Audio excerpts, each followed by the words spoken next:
Hey, Raminderpal, how you doing? Doing And well. welcome everybody. Great to see you. Today's second episode topic is the multiple ways to fund a scientific business endeavor.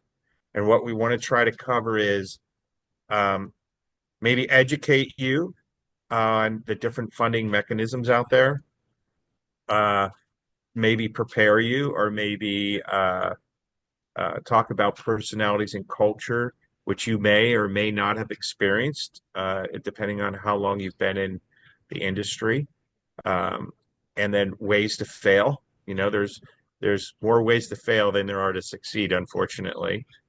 And then challenges in remaining solvent. Building a solvent organization that allows you to not only grow but scale uh, the company, or the organization. So why don't we start with the education? So remember, Paul, off the top of your head, what are some of the funding mechanisms that you're aware of that you'd like to talk about? Yeah, no, it's cool. We all like to talk about, going out and raising money, going to, an accelerator, going to the West Coast, going to fund. Those sorts of avenues are there. But I found that the best way to get started is actually by doing some basic simple deals, really straightforward, simple, straightforward deals, almost like bread and butter. Aim for bread and butter because it establishes a level of credibility. So aim for bread. It's almost like you stage your company out. Some companies we read about the news. The 10 billion sales. I'm talking about Anthropic and OpenAI here with their massive elliptical curves. And we look at these curves and then we hear about companies which are fully minted for 40, $50 million raises and then $100 million raises. But the normal playbook, unless you're very well endorsed, spin out of a university and you've got big funding coming on day one, the normal playbook is that you've got a small pocket of pre-seed money, which may have come from angels, may have come from a VC, may not, or family or friends, and you've got to survive until you get a point of credibility. So for me, the biggest education point is to extend that runway through simple deals. And sometimes that means digging into services deals, and working out how to get some cost recovery. Working the other one, which I know you're a big fan of, and I'd love to hear your thoughts. Is what do you call it? OPMs. How do you strategically partner? How do you get other people to get in the game with you? Um, Yeah. I always So worry about years one and two. Always worry about years one and two. right, and there's a whole slew of mechanisms out there like grants, VC, like you were just discussing. Um, I did it a little differently. I said, you know what, and I was building a consulting organization. So I said, well, um, and this is something that maybe life or college or graduate school doesn't teach anybody how to do, and that is how to make money, right? Like, how do you make money, right? So I put a little bit of thought into this, and I decided that I didn't want to follow, and some of these could be called traditional routes, maybe not. I didn't want to follow that. What I wanted to do was build a bootstrapped approach, something. Really started with nothing. And that's the challenge, right? I like that type of challenge of building something from nothing. I'm probably a little weird, but um, and what that requires is confidence, not arrogance. There's a fine line between confidence and arrogance. Confidence, um, grit, determination, um, relying on things that you've done in your career and you know what works and you know what doesn't work. A strong network. You didn't go through your career in isolation. You went through it with partnering and treating people the way you wanted to be treated, taking educated but still risk, right? Taking risks on things.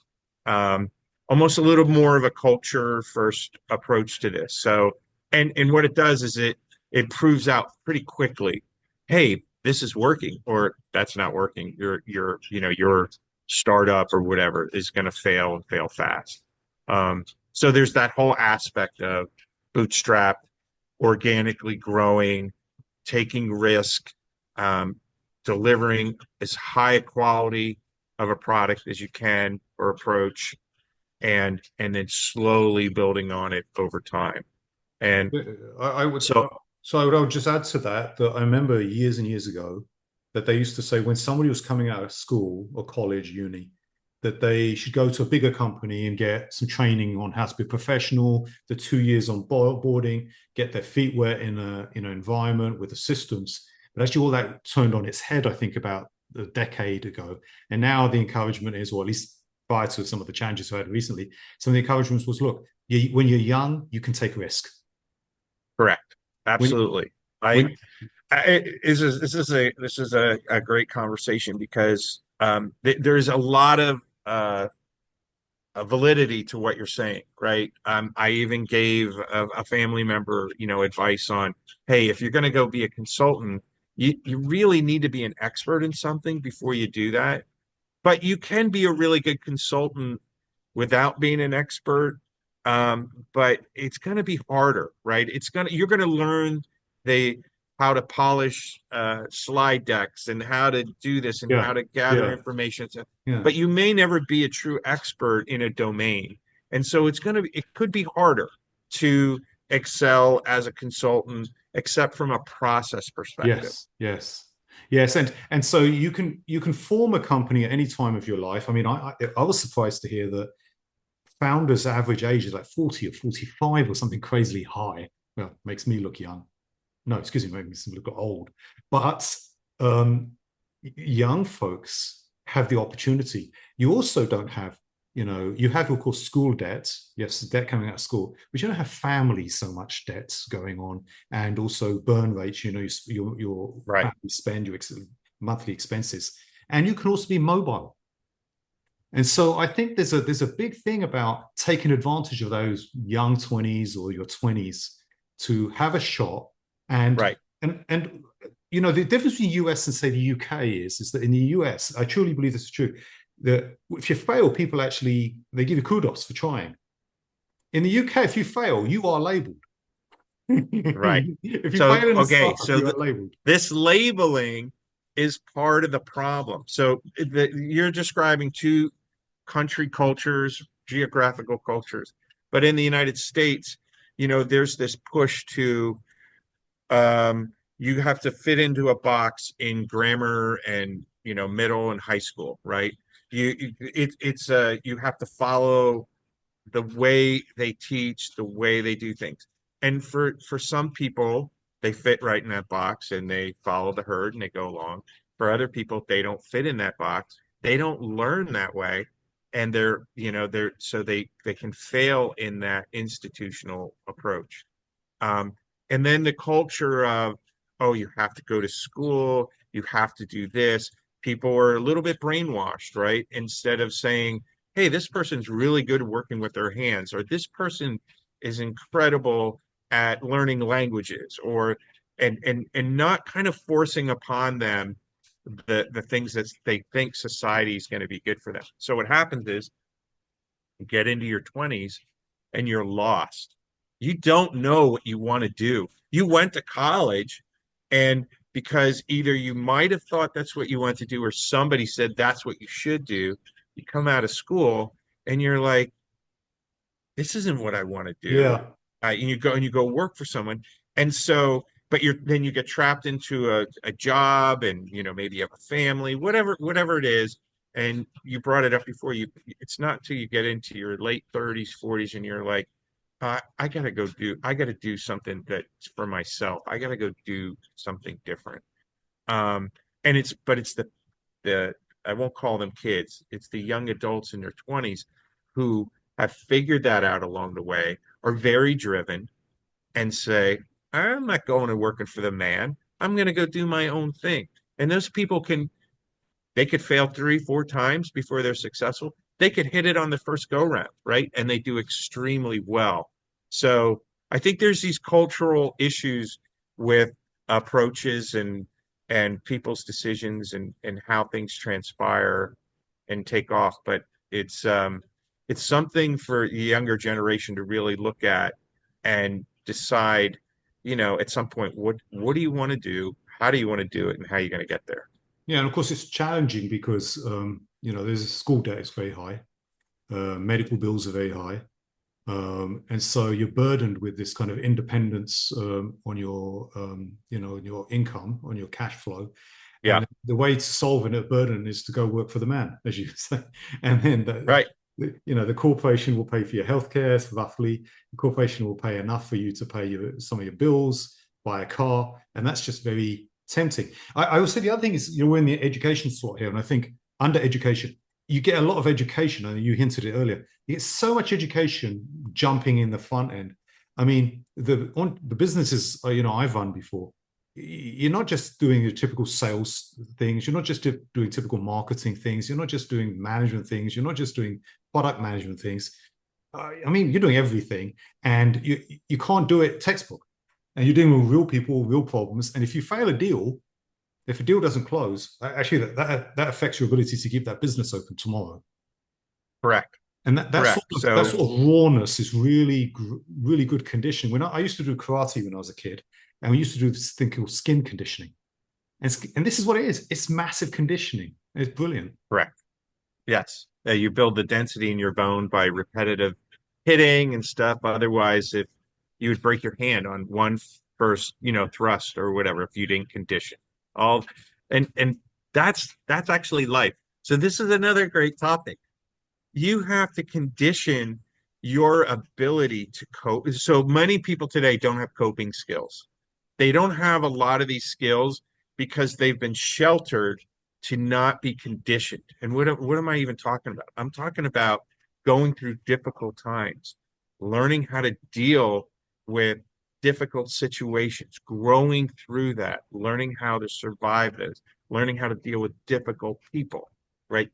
It's all about conditioning, right? It's like there's a reason why you don't put, and sorry, it's age discrimination, but it is what it is. There's a reason why you don't put a teenager in at the helm, a CEO of an established company, because 99 times out of 100, they haven't been conditioned to deal with all the things that are going to come at them. First of all, even from an education perspective, but an experience perspective, but a conditioning perspective, being able to handle that stress, being able to handle the interpersonal situations, the social situation, the financial situation. It's a no-brainer. But Yeah, what they these used to do. are So what they used to do, I remember hearing about this, never went on one, but they used to send corporate managers out to boot camps. Have you heard about this? And they've done it for decades. yes, It's not news. And they'd have an army sergeant or an ex-army sergeant who would, manage that as a thing. And there's a lot of sitcoms which make fun of this. A friend of mine, years ago, this is 91, my colleague, when I was just coming out of uni, my bachelor's, he got a job at, I wasn't Lehman Brothers, 30 something was at Lehman Brothers, so that would be sad. But I think it was maybe JP Morgan. And the first thing they did is they sent the onboarding, the new grad hires, they sent them off to boot camp. That was the first thing they did. These are merchant bankers, and the first thing they did is send them to boot camp. And it builds all these skills. But the fact of the matter is that you just jump into a startup, think about, as you were saying, the bootstrapping mechanisms to keep it going, and get all this experience, and it directly relative to the relevant to the next 30 years of your life. right. And what you might learn in that startup is, hey, I have this product idea, or I have this specific idea, but the problem is I'm either too far ahead of the rest of the world on this. You could fail easily there. We see it all the time. Or it's not straightforward. So you're going to have a sales cycle that's going to take anywhere from 2 years, 6 months to 2 years, right? So, but how do you keep the lights on along the way, right? So you might have to backfill in your business things to make money so that you can achieve your goals. So maybe you say, that's what I was saying earlier, doing simple deals. So if you exactly. bunch of bread and butter stuff, and then you can have your big deals you're going after, or your more mid-sized deals. At least you can keep your lights on while you're waiting for this other stuff to percolate. And when Right. someone says it takes 6 months to a year to strike a deal, for example, with a biopharma, they mean what they really mean is 2 to 3 years. They're just being polite. And it could be, and you have a great idea, you have a great approach and stuff, but you have to survive to Yeah, get there. And so in the VC world, where you're taking investments, um, you may burn through that money and not have an alternative way to go and fund if you burn through the money and still fail, right? And now you've got a bunch of angry investors that say, that, they mismanaged it, that they didn't do it right, they didn't say what they were going to do. So there's I guess there's consequences of taking money, investment money, and failing, right? That it's not and what I see today, and I could be completely wrong about this, what I see today is there's all these opportunities to raise money, go off and do your company, your initiative, your organization. But I've watched a lot of them be very poorly managed. And one of the biggest things, and I'm saying this to everybody out there, is that one massive problem is called founder syndrome. And founder syndrome is where the founder can't let go of control, and it's very internalized, creates almost a pseudo company. You think you're part of the company, you're part of the management team, or you're part of this executive team, you're part of getting things done. But in fact, the founder can't let go of anything, makes all the decisions, gets involved in everybody's work, and it just over time it implodes. And yeah. the reason I'm bringing this up is Especially as a company's going off to different directions or growing, the founder may not be the right person. Often isn't right to be. right. There may be the helm in day one and day two, but day three come, you need somebody else sort of who understands that topic. Correct. And so then what I see what happens is they say somebody, maybe there's a board involved, maybe there's investors involved, and they say, hey Sally, hey Joey, uh, you're not a CEO. You're not somebody to take this company where it goes. You had a great idea. You're the founder, and they almost force, a CEO to come in, and then two things can happen. And you already know what probably happens, but either that CEO and that founder get along really well and things take off and it's great. But a lot of times that founder can't work with that CEO and vice versa. And then it's just it's a cultural mess, right? Well, you've So got this issues. happens. Go on, no, Yeah. please. No, I was going to say this happens more than you think. So go ahead. Go ahead. Yeah, I was going to say, and then That's you've all I got the was. board. You've got the board issue. So the founder still probably sits on most of the stock. So the founder's at the board, and if it's two or three founders, they're at the board, and they've got the original culture. Let's use the word culture. The little culture of how this thing started, and they're finding it hard at the board level to let that go. So you don't have real disruption which occurs, and often that's needed in hard times. So when everything's working out fine, these issues are less of an issue. But Correct. when it gets tough, you need to be bold and make strong decisions and do your analysis in an objective fashion. Really hard to do if you've got a lot of passion and emotion from your day one vision. Very hard to. Yeah. So the moral of the story is get you've got to think through all these things. You actually need to understand who you are as a human being and what you're going to be able to do, because everything we just described here can take years off your life. Another thing that can happen is this: you have a board, and the board wants to bring in their buddies to come in and help. And you know what? Some of these people are bums, right? They couldn't hold jobs anywhere else, but somehow they got a CEO title somewhere, and they're just waiting in the wings to come in and drive your big boat into that iceberg. And I'm just telling you from experience, I've And seen I this over want the to add past to 30 that. years. I want to add to that because I think it's well said. Um, Often people have really good titles and they look Mhm. really good as board members and they sit on a lot of boards, but they're accountants or they're technocrats. And good entrepreneurs are really hard to find. And Correct. and that's part of the job actually to find good entrepreneurs who you trust as actually skilled entrepreneurs as opposed to being corporate men. Right. It's a real problem. You're right. With the board saturates with these people, then you have a lot of nice, superficial conversation, but you don't have depth and you don't have really genuinely good ideas coming to the table. And the other thing which you didn't mention, which I think is really important, earlier back, is VCs.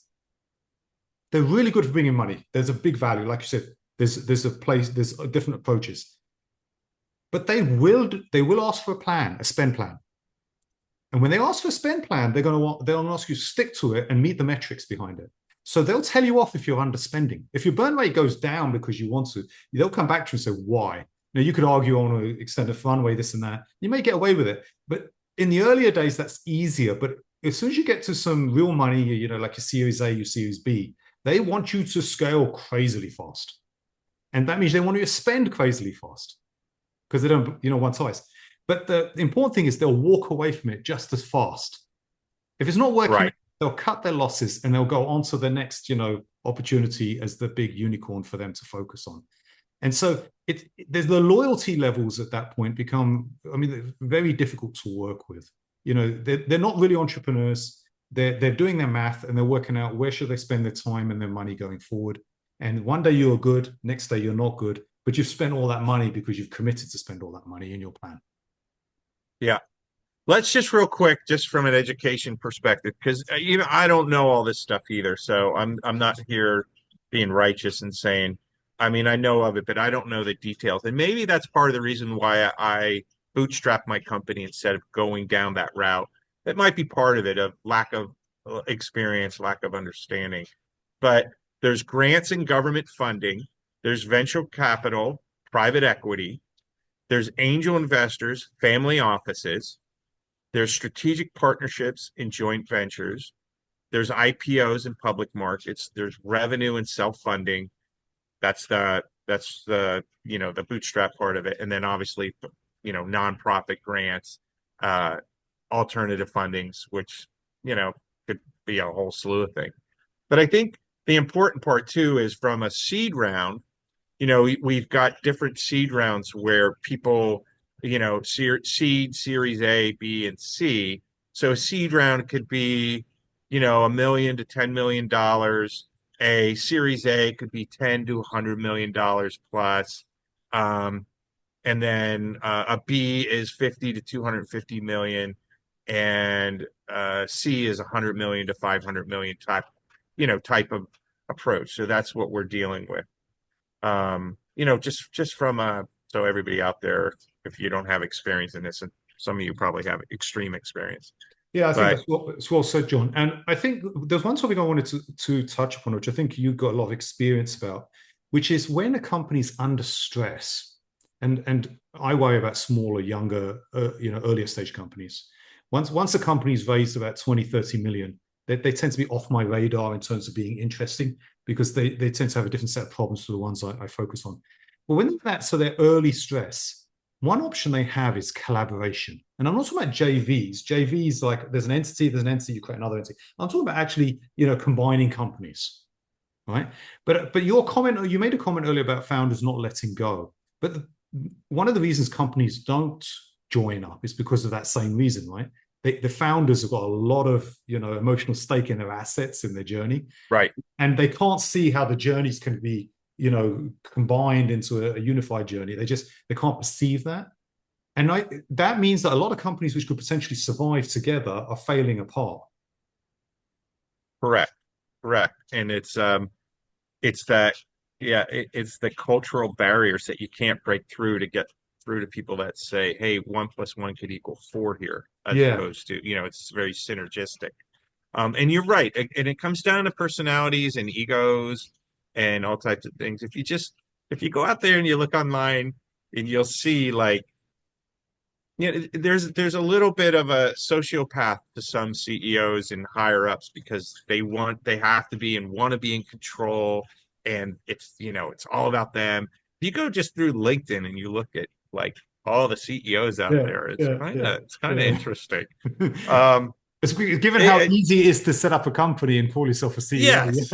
Yeah. Yeah, exactly. It's more important for you talking about titles before. It's more important for some people to say, I'm a CEO, right? And I'm like, so, so what? You're a human being, you know? If you get past that, you might actually find some success and things like that.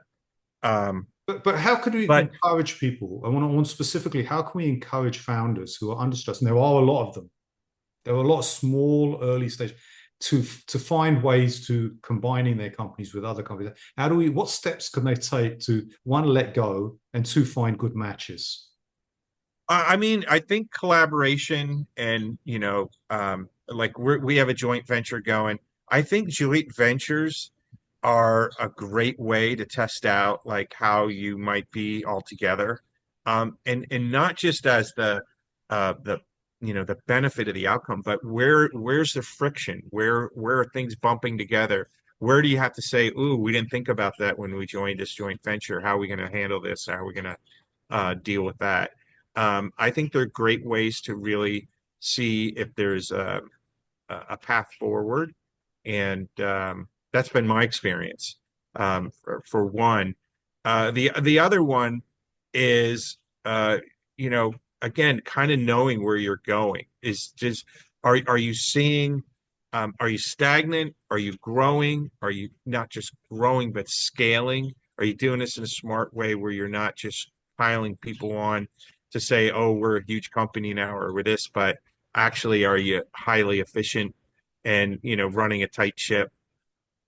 All these things are challenges, right? The most challenging part is personalities, dealing with different personalities. That is the going to be your hardest part of your business. And anything we do, the human factor um, is always going to be the toughest part.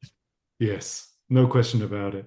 Should we talk about that a little bit in terms of how to adapt? In terms of personalities and culture, as a company grows or they do collaborations, and they've got new board members, they've got new C-suite members, maybe a new CEO. All these challenges that um, tips for founders. What kind of tips for founders can we talk about, which will Yeah. allow them to somewhat be a bit more flexible or be a bit more malleable? I'm probably biased in this, but I feel like I can because it's just been wonderful for me in my life is that I don't hire for necessarily the best skill sets or the world's greatest expert. I'm trying to hire from a cultural perspective. How are they going to fit into our current culture? Do they have the same values? For example, is the new BD person all concerned about money and will make that dollar in any way possible, or are they concerned about protecting the company and going along with it and saying, we're going to do this in a way where it benefits not only me as a business development person, but then the company as well. Like, am I and going to and the other guard the team company? members and the other team members as Yes, well. and the other So team members, right? Because collective, you could have people delivering things yeah. based on what you sold, and that technical team could say, "There's no way in God's green earth that we could deliver this what you just sold here," right? And that hurts companies, right? So you have to find those cultural additions that allow you to um, feel confident at night that, hey, my team is highly functioning. They all care about each other. They care about what we're trying to do here and, make a difference. I Yeah, think, so I honestly, think that's foundational. yeah. So the word foundation is really key. I was going to say that. I think the key point you're making is that when a company comes under financial stress or some other sort of stresses, one of the roots which one has to be really attentive to, one of the reasons the root causes is because the team didn't bond. The team isn't on the same page. The team, there can be many reasons: the market, the product, just some external forces. Stuff happened. But the reality is that if the team's not on the same page, you got a problem. And it was much harder to fix that problem than it is, say, for example, fix the products or teach skills. I mean, that's what you mean by foundational, right? Absolutely. Y- y- so I won't mention any names, but an organization I worked for earlier in my career, first day in the company, they said, look around the room. We only hire the best and the brightest in the world. Okay. Okay, great. But now you put the best and brightest in one room, and many times they can't work with each other because this person thinks they're smarter than this person. That person wants everyone to know they're the smartest person in the room. When in fact, the smartest person in the room is the guy or the gal in the back who doesn't say a word, right? Who's Yeah, just like, yeah, yeah, Um, but that's an example of not building a culture that's based on helping each other achieve your goals. It's setting up a culture of competition. I can't tell you how many times people have tried to undermine me and my role because John has that role that everybody wants or I that person wants, and they're passive aggressive. They're political. It's so easy to be political than actually do your job in some of these organizations, right? And by the way, if you want to succeed in a C-level role in these organizations, you also have to know either how to play politics or yeah, deflect the politics in yeah. your favor. Or they call it the dance. Or, yeah, absolutely. You have to know how to dance. Absolutely. With respect to funding, I think the important point is these aren't different topics. The team alignment and the team being on the same page and watching out for each other, and your ability to survive your burn rate and get to some monetization. You don't solve one and not solve the other. They Right. come together, which is quite interesting actually when you think about it. Yeah. Absolutely. So I think if people sometimes people learn this later in their lives, IQ score means, if you have a high IQ, chances are you figure these things out earlier in life, right? Or you figure them out a little faster than the average person, whatever it may be. But at some point you come to this realization that, hey, there's certain ways to do things in life and there's certain ways not to.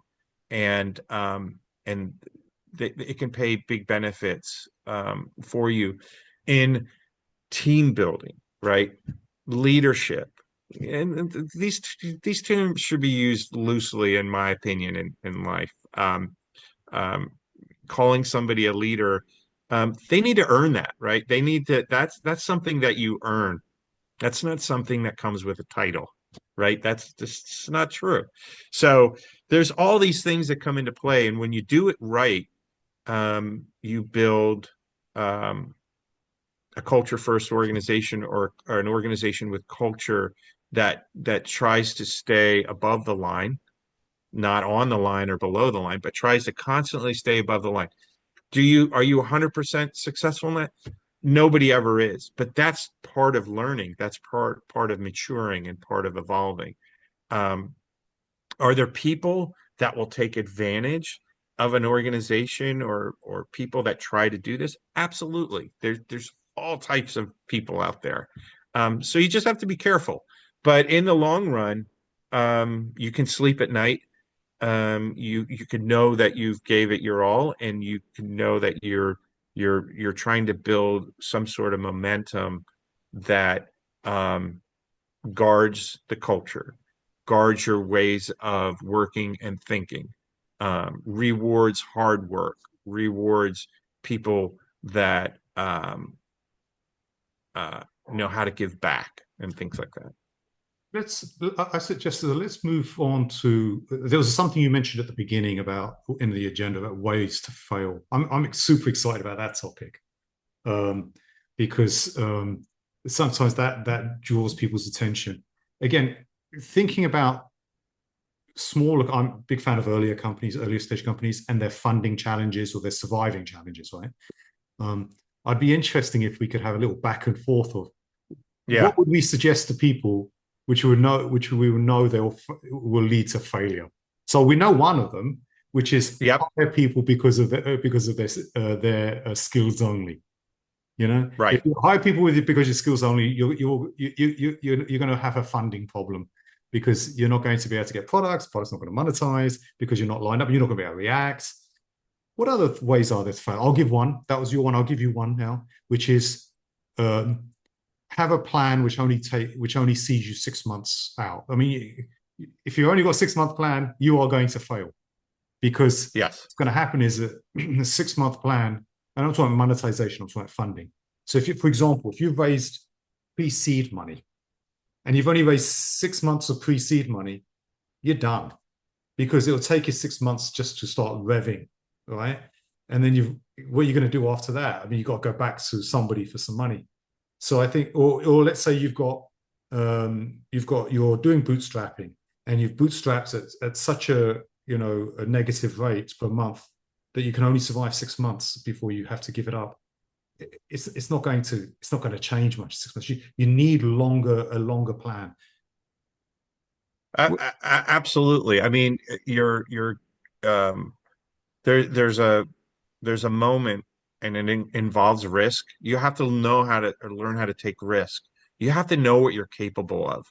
Are you capable of working 90 hours a week? Maybe Well, for a month, so maybe that's right? But maybe not for a year, right? You know what I'm well, saying? but that's again. So what I want to do is I want to go back and forth on ideas on how to fail. So I guess what I heard from you just now is one way to fail is to work 90 hours a week. So we can it could be. we One can, way to exceed is I know I can work a short period of time to get past this or whatever. And you know what I mean? So it's again understanding what your physical and mental capabilities are. no, totally understand, but I want to focus on ideas on how to fail, not how to succeed, O- how to Okay, fail, right? got you. So we've got three ideas on the table now. These are cool. One idea of failing is hire people on their skills only. Get the best of the best just because. Another way is have a financial plan which lasts 6 months.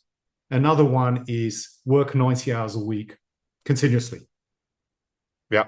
Let's throw a couple more because Yeah. Another one is thinking you're the only one in the world that can do this. yeah, that's a good one, isn't it? That's a good one. Right. That's a good one. It's your idea. You came up with it. Without you, the room can't operate. Correct. The product can't get out of the door. Um, oh, Remember how information works. Everybody is surrounded by the same information in your life. It's the person that acts on it. But don't forget, there could be 10 other people that act on it at the exact same time you did, or 2 weeks before you did. So don't think that you're yeah. super special and nobody else has had this thought No, or that's a idea. big one actually, because founders and the people who are early, employee number one or two, three, they have this way of being sense of gravity, and it's like, Yep. really, really. I another one. Let's put another one on.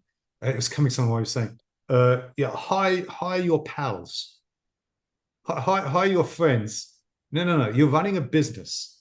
If you hire your friend, I mean, if your friends are the right people, fine, but don't hire them because you're your friends. Right. An important lesson. I think being able to surround yourself with people that you can trust is very critical, right? And it's part of this culture part again. So, but if you just think, oh, I'm gonna hire friends and family and colleagues, and it's gonna be this great party, it's not. Yeah, and that's a really important one, because that's the difference between a lifestyle business, which is a good business. Like, for example, let's say I open a shop down a grocery store, or I do some sort of local service, estate, real estate or something, down Main Street or something. That's one thing. But if I'm trying to sell globally or across the states, and I'm trying to, project professionalism, well, I need professionals in the room. I mean, I do. Right. It's the only way of doing it. Let's just put a couple more of these ways to fail on the table. I find this the most interesting part. One way to fail is have no contacts with your customers. You personally have no contacts with customers. Let everybody else talk to Right. your customers. You know, be remote. Sit in your ivory tower. Yeah. So it's actually what's the right word? Dichotomy. It's a two-pronged problem. So it's a double side, each side of the sword here. In the beginning, you have tons of contact with your clients. but if your company starts to grow and take off or Yeah, scale, you can't keep in touch with everyone at some yeah, point. yeah, And the yeah, brand can't be the brand for 2015 Visioneers can't be John Conway for everything. yeah, John Conway, right? yeah. So you have to figure out how to turn the brand into the company and then delegate, teach, and bring others that, so let's say do or did what I did to spread that out and make it Yeah, successful. but And it's very you still need contact with the customers. absolutely you need contacts with the right customers, Yes. and it can be very challenging. I mean, did you read about Darko? Darko's the guy who, is it Darko, the guy who runs Uber? And you know, they have this thing now where these big CEOs of American or Uber actually go out and they dress up like the CEO of American dressed up as a host on a plane. American Airlines, the CEO of Uber, he went around driving people around. Yeah, this is all incognito, right? And it happens quite a Right, lot. So it's kind of a YouTube thing, I guess now. But the reality is that even in those massive companies, but even in small companies, CEOs lose touch of what the actual voice of the customer is, and they hear it only through their BD teams, their sales teams, the marketing teams. And the problem with the BD teams and sales teams, marketing teams, is that they're not making these big C-suite decisions when they get there. And so the CEO right. needs to have a sense of what's actually being said about us. Yeah, you know. Yep. So I think that's good. Oh, let's do one more. Let's do one more. How to fail. Um, How to fail. I can give one where you get caught up in the world, the magazine world. So what am I talking about? Magazines capture the cream of the crop because that's what people want to read. Oh, the success story of this executive or this company or this person, right? But the reality is it's like an iceberg again. That is the top of the iceberg, but everybody else is below that and underwater, right? So the reality, you need to live in a real world and realize that these extreme cases are exactly that, and that this is going to take a ton of hard work, a ton of your personal effort. And if you're not willing to do that, it's going to fail on you. yeah, let's like believe in the bling. How to fail, Yeah. believe in the bling. Yeah, you're totally right. And you know, we hear that look, the world isn't like that. Real world is different. Real world needs hard work and toil. But we don't want to emotionally believe that. We want to believe that there was a quick win. You know, we, Yes. 48 hours, I had a 2 million subscribers. Wow, I can do that. Right. We've all, look, we're all human. We all dream of, oh, it'd be great if this took off. It would be great if this new product idea and stuff. But the reality is everybody's so busy, so saturated in what they do to get to them, to even take a breather to read or hear what you have to say is very, very challenging. Yeah, And this is so this. you have to hit their pain points. Yeah, well, that's another one, isn't it? I'm going to add one more. How to fail, which is do only what the customer asks for. How to Exactly. fail, do only what the customer asks for. Now, obviously, one has to listen to the customer, but most times customers only giving you a peek on what the real problem is because they haven't had the time to work out what the real problem is, or they haven't even had the time to, and it's not their job, but they haven't had time to work out what the real solution is. And so you need a vision going in, which their request is a subset of that vision. But if you just only do what the customer asks for, you will fail. Yeah, eventually. And kind of that's there's a lot of discussion around lifestyle type businesses and things like that. Listen, they're fantastic. If you can have a lifestyle business and it works for you, and you're happy, your spouse, your family's happy with that, Good on you. that's great. Good on you. And think twice about saying, I'm going to go turn this into something much bigger and better because it's gonna take personal time and your personal investment. So, but again, if you know you're not going to be happy not doing that, then you got to go do it. And I think that's back to risk as well, right? Because as you say, the lifestyle has kind of a steady mode to it. But if you want a different space, you're going to risk in your own capital, your own time. you're going to risk, major portion of your emotions and your stresses will go up like crazy. Um, Yeah. but it's kind of like, am I going to the North Pole here? Where am I going here? Well, if I like running, for example, am I running a 5K, a 10K, or am I running a marathon here? What am I running here? What do I want to run? Take it, aim for it, and do it. Yes, and that could be a whole nother conversation, by the way. Your running strategy. That's a big one. I know we've jumped all over the place. I want to go back to the VC world. Yeah, go on. Um, we've tried to engage with VCs to say, hey, we read all these statistics. You have a 10% success rate in your investments. But when they do hit, they're pretty big, millions to billions type of thing. But for me, when I look at that, I think that's failure. 10% success rate. Hey, we know based on what we do in here at 2015 Visioneers, and we know that we could improve that success rate, but we've never gotten any VC company to say, "Hey, John, we'd like to engage with you and see if we can take that 10% to 15% or 20%, right?" Which would be huge. Um, and if you look at the stories why things fail, it goes back to what we're all talking about, right? They're investing in these companies that are dysfunctional. We've even seen in the past couple of years completely made up science, right? From Yep. PhD on. Yep. Uh, and the dynamics don't work. And they fail. And Yeah. so just from a change management perspective, from a culture change perspective, all the things that we could be done, I'm 100% confident that we could move the needle on the VC failure rate and save, the global VC market, probably billions of dollars. Yeah, and I'm not sure they want it moved. Um, I don't know. I don't know the because answer to that. You because could be right. because again, thinking about that tip of the iceberg, they don't sit around saying, I've got a 10%, I need it at 15%. That's not what wakes them up during the night. What wakes them up is a series of different things like, how do I jump on the bandwagon of a deal that some other VC has now got control of? And, Lemmings effect, they're all going that way. Or how do I avoid these people over here because no one wants to invest in them?